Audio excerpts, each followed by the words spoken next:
This illustration, the Empyrean, is from Dante's literary classic, The Divine Comedy. It was one of the first books that combined characters from different mythologies from different cultures into one story. Elden Ring also does this blending of many different mythologies and cosmologies to great effect. The land itself is based on different concepts of the afterlife. It is where the dead go and yet live. It is our home across the fog. It is the lands between death and rebirth. It is merely a cycle, but the cycle has been broken, and the lines have been blurred. This artwork is known in simplified terms as the Wheel of Existence, or Wheel of Becoming. It illustrates concepts of the samsara from Hindu and Buddhist cosmology. The wheel is held by Yama, the Lord of Death. One of the teachings it portrays is the 6 realms, or 6 paths, of the afterlife. Which realm you end up in depends on the karma you've accrued while alive. These realms are represented in the lands between by the types of beings inhabiting the world of the dead. The highest of the 6 realms attained is that of the Devas, or gods. Marika the Eternal is an example of one who would be classified by this realm. Next is the Asura, or demigods. Asura are known for overindulgence and conflict, having warlike tendencies. Below the Asura are the humans. Humans of different clans or alliances are found all over the lands between. The most obvious humans are the tarnished warriors like those that followed Godfrey on the Long March. After these realms are the 3 undesirable realms. First is the realm of animals. In the lands between these include the wild beasts of the land, but also those with sentience like the turtle pope. Next down the line are the pretas, or hungry ghosts. In the lands between they are known as the omen.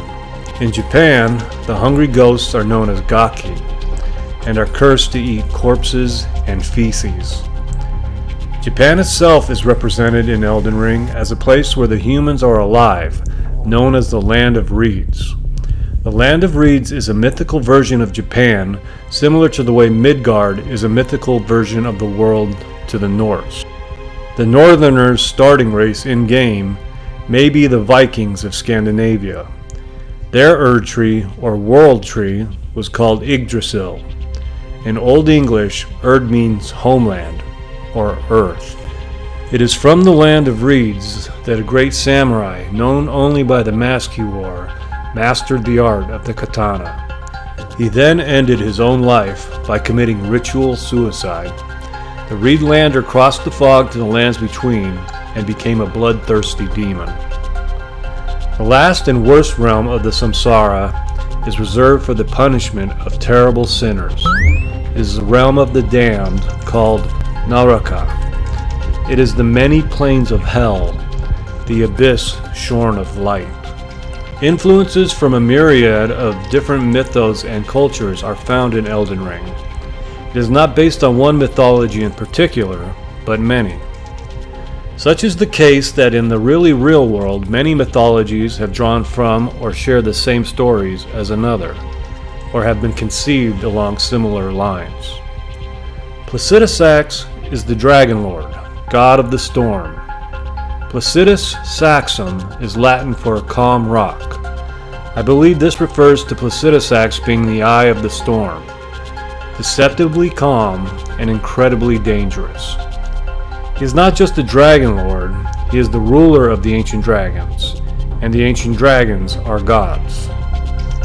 These are lightning sheep and rams, but they are something else as well. They have a connection to the ancient dragons besides their shared affinity of lightning. In the lands between, these sheep and rams are found high up on the Altus Plateau, in the area where Godwin faced Fortisax and where you battle Landsax. They are also found in the Shadow Realm near the foot of the Jagged Peak. Here there are giant versions of the lightning sheep, and there is some inhabiting the bottom of the Jagged Peak itself, with a solitary ram. This stud has put in so much work even his horns have horns.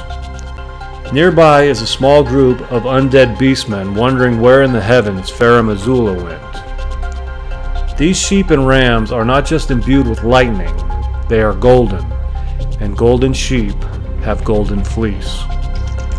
They're at the jagged peak because Farum Azula, along with the jagged peak, is Elden Ring's Mount Olympus, and the ancient dragons are its gods. Placidusax is Elden Ring's Zeus.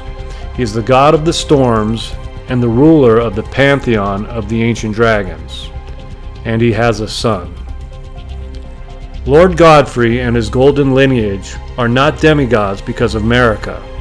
They are demigods because they have the blood of ancient dragons coursing through their veins. Hoaralou is Elden Ring's Heracles, more commonly known by his Roman name, Hercules. He is a true demigod, the son of a god and a human woman.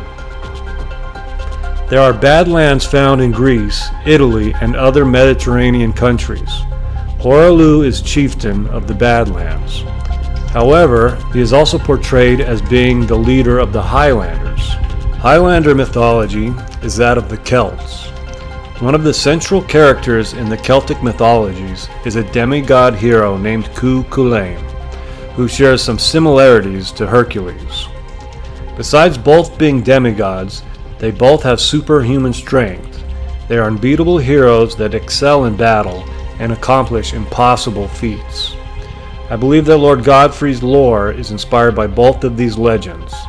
The Lord, Godfrey, of the Highlands, who began as the hero, Hoaralou, of the Badlands.